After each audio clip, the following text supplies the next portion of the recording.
Assisted dying ruled out, but Dignity SA says it will challenge today's court decision. South Africa's economic growth slows in the third quarter. A very good evening to you. You're watching eNews Direct. I'm Duduzile Ramela. And I'm Sandile Gangose. Good evening. To comment on any of our stories, you can find us on Twitter and Facebook. That's at eNews Direct. And tonight our hashtags are GDP, Spisongwane, and a right to die. A ruling that allowed a terminally ill man the right to die has been overturned by the Supreme Court of Appeal. Advocate Robin Stransum Ford had died hours before the North Gauteng High Court ruled that he could end his own life with the help of a doctor. But the SCA says that ruling should have been made. Advocate Robin Stransum Ford and IFP MP Mario Oriani Ambrosini shared more than a close friendship. Both were terminally ill and both advocated for the right to die. Oriani Ambrosini took his own life in August 2014, while Stransum Ford went to court for the right to be legally killed by a doctor. He won that case hours after he had died. The appeal court has now overturned that 2015 ruling, but said Parliament should consider drafting laws on the right to die. Government says legalizing euthanasia is simply not an option. Currently, it is legally not permissible to end or assist a patient to end his or her life. And as such, the government is not considering legalizing same. This judgment restated correctly the position in terms of the law, which was incorrectly applied or interpreted by the court of first instance. The appeal court says it was inappropriate for the High Court to develop common law definitions and defences of murder and culpable homicide, which it effectively did in Stransum Ford's case. It also questioned why evidence that the advocate may have changed his mind about wanting an assisted suicide was not presented to the court, or why the judge was not told that Stransum Ford had died hours before his ruling. Right to Die group Dignity SA, however, maintains the SCA was wrong to overturn the decision. The government is very scared to become engaged in this issue, to put their head above the parapet. And the question has to be asked, what kind of country allows its people who are terminally ill to suffer so unbearably because the issue is too controversial? Dignity SA says it will challenge the ruling in the Constitutional Court. Karen Morn, Johannesburg. South Africa's economic growth has slowed sharply in the third quarter. Stats SA has revealed the economy grew only 0.2%. That's after recording a 3.5% increase in the second quarter. Several ratings agencies recently spared South Africa from junk status. Today's news has renewed fears that the country's credit status may be downgraded in the near future. The Departments of Agriculture, Forestry and Fisheries are the main culprits for the low growth. These industries contracted by 0.3%. This section of the economy has been in decline for 7 consecutive years. It's mostly still the drought conditions that cause the lower agriculture numbers. We are, however, seeing that the 2016 drought is not in all aspects as bad as what it was in 2015, but it is still a negative contributor. Exports also contributed negatively to total expenditure on GDP, falling by 26.4%, mainly because of lower exports of precious metals and transport equipment. Imports are down by 4.9% as a result of subdued imports of machinery and electrical equipment. On the other hand, the mining and quarry sectors are up by 5.1%. It remains the major contributors to GDP, driven by a higher production in iron ore metals. The second largest contributor is general government services, contributing 17%, followed by trade at 15% and manufacturing at 13%. Stats SA shows that finance, business and the property sector still dominate the structure of the South African economy with 20% of the total. Police are investigating an explosion in Cape Town that seriously injured 6 young men. The blast is believed to have been caused by a military weapon. All of those rushed to hospital last night are between the ages of 15 and 20. Shaken after an explosion that went off right in front of their yard, injuring 6 young men. It's believed that one of the boys lost his hand in the blast. A neighbor was nearby when the incident happened. The one that laid on the floor out there, and he told me it was a hand grenade that went off. Authorities hurried to the scene after the explosion on Monday evening. And the men aged between 15 and 20 were rushed to the hospital. When I heard the explosion, I ran out because my baby brother stays in that house. When I got there, I just saw people laying on the floor. The one guy I know, when he told me he lost his hand. When I went into the house, all I saw was blood. Police say a case of unlawful possession of an explosive that could cause damage to persons or property has been opened. They're now looking into what type of an explosive it was, where it came from, and whether more weapons were concealed in the house. Tim Tongana, Cape Town. The SRC at Wits University says it's disappointed fees will go up by 8% next year. The student body says the fee increase is proof that the system is against poor black students. However, Wits University says it had no choice but to raise fees. These were common scenes at many of the country's campuses in 2016. Students protesting for free higher education. But it's not to be, at least not yet. Wits University, one of the country's biggest, is increasing fees by 8% in 2017. Our SRC was very clear that they were very unhappy with the fee increase. To be fair, they had suggested a 0% increase. We had looked at it at council level, which met on Friday. We deliberated on it, but we found that we're just not in a position. We'd love to do a 0%. But frankly, I've got to pay lights, I've got to pay water, I've got to pay salaries. We've got to pay all of these costs. And in this context, there is no way that we can go with the 0%. At best, what we can do is go with the recommendation of the Department of Higher Education and Training. Some are questioning whether universities are exploring enough funding alternatives. I think the vice-chancellors have been very much too self-absorbed within that structure of theirs, University of South Africa, and they haven't been so willing to have a thorough conversation with society. There are so many people that they could be talking to and consulting. I mean, if you look at industry, some players in industry are thinking on how are they going to restructure their money that they channel to universities and also make a larger contribution. It remains to be seen how student activists will react to the 2017 tertiary fee increases. The Hawks are hunting for the killers of a prominent KwaZulu-Natal chief. Linda Matonzi was gunned down near his home on Monday evening in an apparent hit. His daughter was wounded in the attack.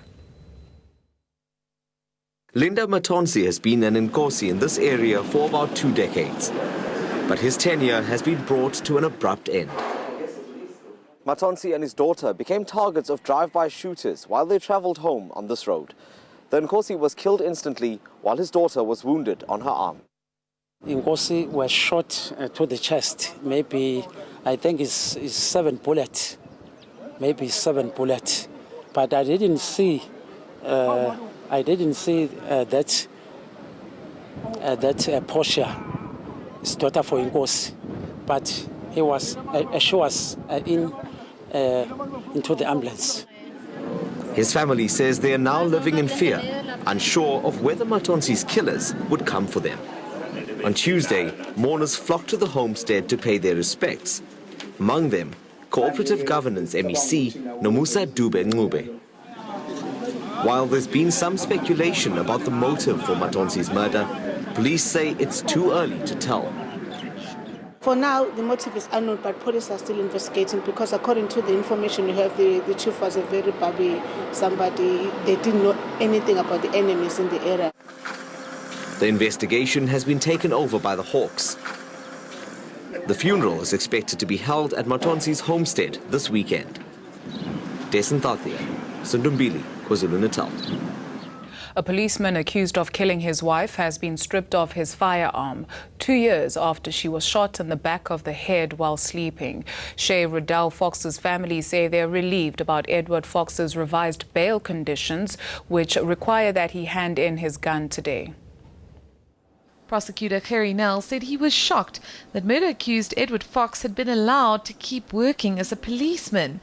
and got to keep his SAPS issue firearm.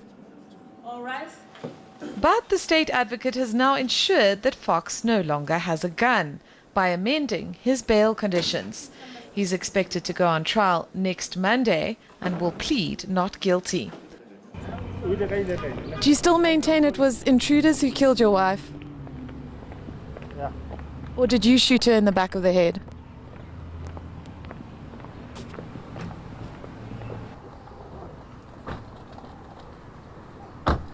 Edward Kennedy Fox has to hand over his firearm by the end of the day. This, of course, will be a massive relief for Shay Riddell Fox's family, who have told us that they lived in fear of the fact that Fox had a firearm.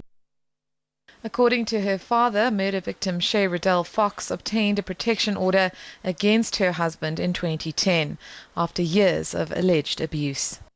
He also threatened her that if she tells anyone what's happening, he will kill her mother and her father. So I think the reason why Shay never spoke out was because she was protecting us. And she had to pay the price for protecting her mother and father. Police say they are investigating why Fox was given police protection when he left court this week. Karen Morn, Johannesburg. In international headlines, the UK Supreme Court is hearing the historic Brexit appeal. It will decide whether the government can begin the process of pulling Britain out of the European Union. Protesters for and against the move gathered at Parliament Square ahead of the case. The British government is appealing after a court ruled last month that MPs must be consulted before triggering Brexit. The death from a warehouse fire in the United States has risen to 36. A fire gutted the structure during a party over the weekend. It's the greatest loss of life from a fire in the U.S. in over a decade. Officials are still searching through the debris. And in Thailand, at least 14 people have been killed following heavy rains and flooding. Authorities say a low-pressure system is to blame for inclement weather. The storm has hit several tourist hotspots and damaged railway lines. In 2011, over 900 people lost their lives due to severe flooding and heavy rains. Thank you, Sandile. President Jacob Zuma will not be getting a salary increase this year. He's accepted recommendations from the Independent Commission for the Remuneration of Public Office bearers. The president determines the salaries and allowances of senior public officers after considering the commission's recommendations. Some of the office bearers include the deputy president, ministers, judges and members of parliament. And Beyonce has become the most nominated female artist in Grammy Award history. She's received a leading 9 nods this year. The nominations were announced earlier today. Drake, Rihanna and Kanye West scored 8 nominations each. The Grammy Awards are the top U.S. music honors. Each year, members of the music industry choose nominees and winners across more than 80 categories. This year's winners will be announced at a televised ceremony in Los Angeles in February 2017. If you've missed any of the stories we're tracking for you, you can of course find us on Twitter and Facebook. That's at eNews Direct, or you can head on over to our website. That's eNCA.com/direct. After the break, your business news as well as your weather details. In Money Matters, Eskom has received some reprieve from ratings agency Moody's. It's decided to hold the parastatal's credit rating at BA1. Moody's has, however, placed Eskom on review for downgrade in September next year. Last month, S&P Global Ratings downgraded Eskom from BB+ to BB with a negative outlook. Both Standard & Poor's and Moody's say they are concerned about whether government will renew Eskom's 350 billion rand government debt guarantee that is due to expire in March. Let's see how the markets perform today.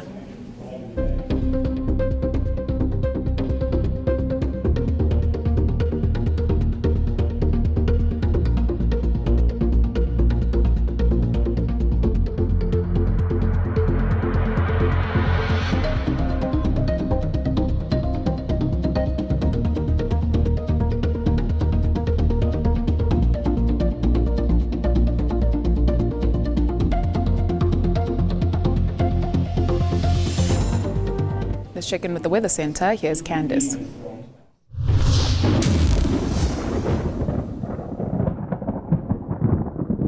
Wednesday morning starts off with some fog along the west coast with a bit of cloud remaining over the southern part of South Africa. We'll see a few morning showers over the southwestern part of the Eastern Cape with a slightly cooler day over the southern parts. Warmer temperatures are expected in the northeast with a band of isolated to scattered thundershowers extending over the central, northern and eastern parts.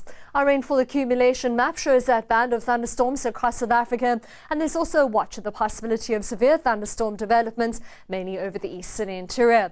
It'll be a similar day for KwaZulu-Natal on Wednesday with scattered thundershowers over the western parts. You'll see isolated thundershowers extending all the way through to the coast. A warm afternoon for Durban at 28 degrees.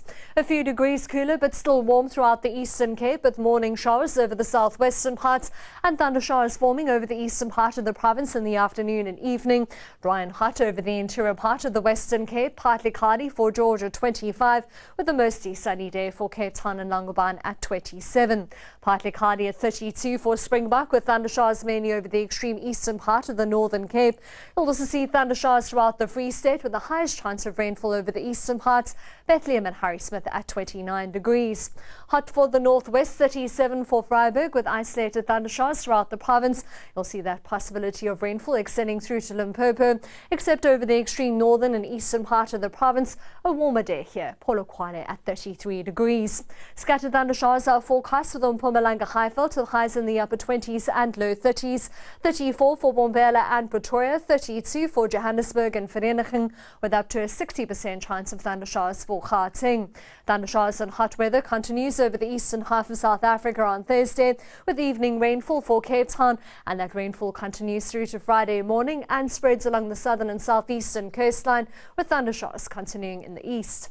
That's all from the Weather Centre for now. Have a great night. Thank you, Candice. After the break, fellow gospel singers pay their respects to Sifiso Ncwane in song. Welcome back. KwaZulu-Natal gospel artists who worked closely with Sifiso Ncwane have paid tribute to him in song. They have indeed. They say he accomplished a lot at a young age. Let's take a look at some of their musical homages. Sifiso Ncwane led a successful music career until his death. His music industry inner circle says he was an accomplished composer and a musician whose legacy will remain for generations to come. They paid their respects by performing some of his well-known hits. The tribute would not be complete without one song that came to define Ncwane as a gospel star.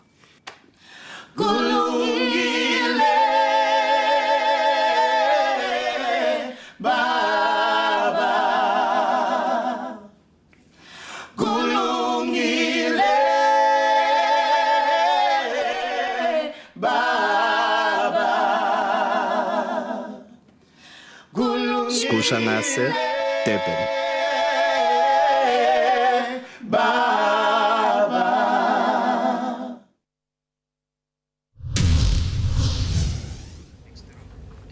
A reminder of your top stories before we say goodbye. Assisted dying is ruled out, but Dignity SA says it will challenge today's court decision. South Africa's economic growth slows in the third quarter. And that's a wrap from the eNews Direct team. Until tomorrow, we'll see you.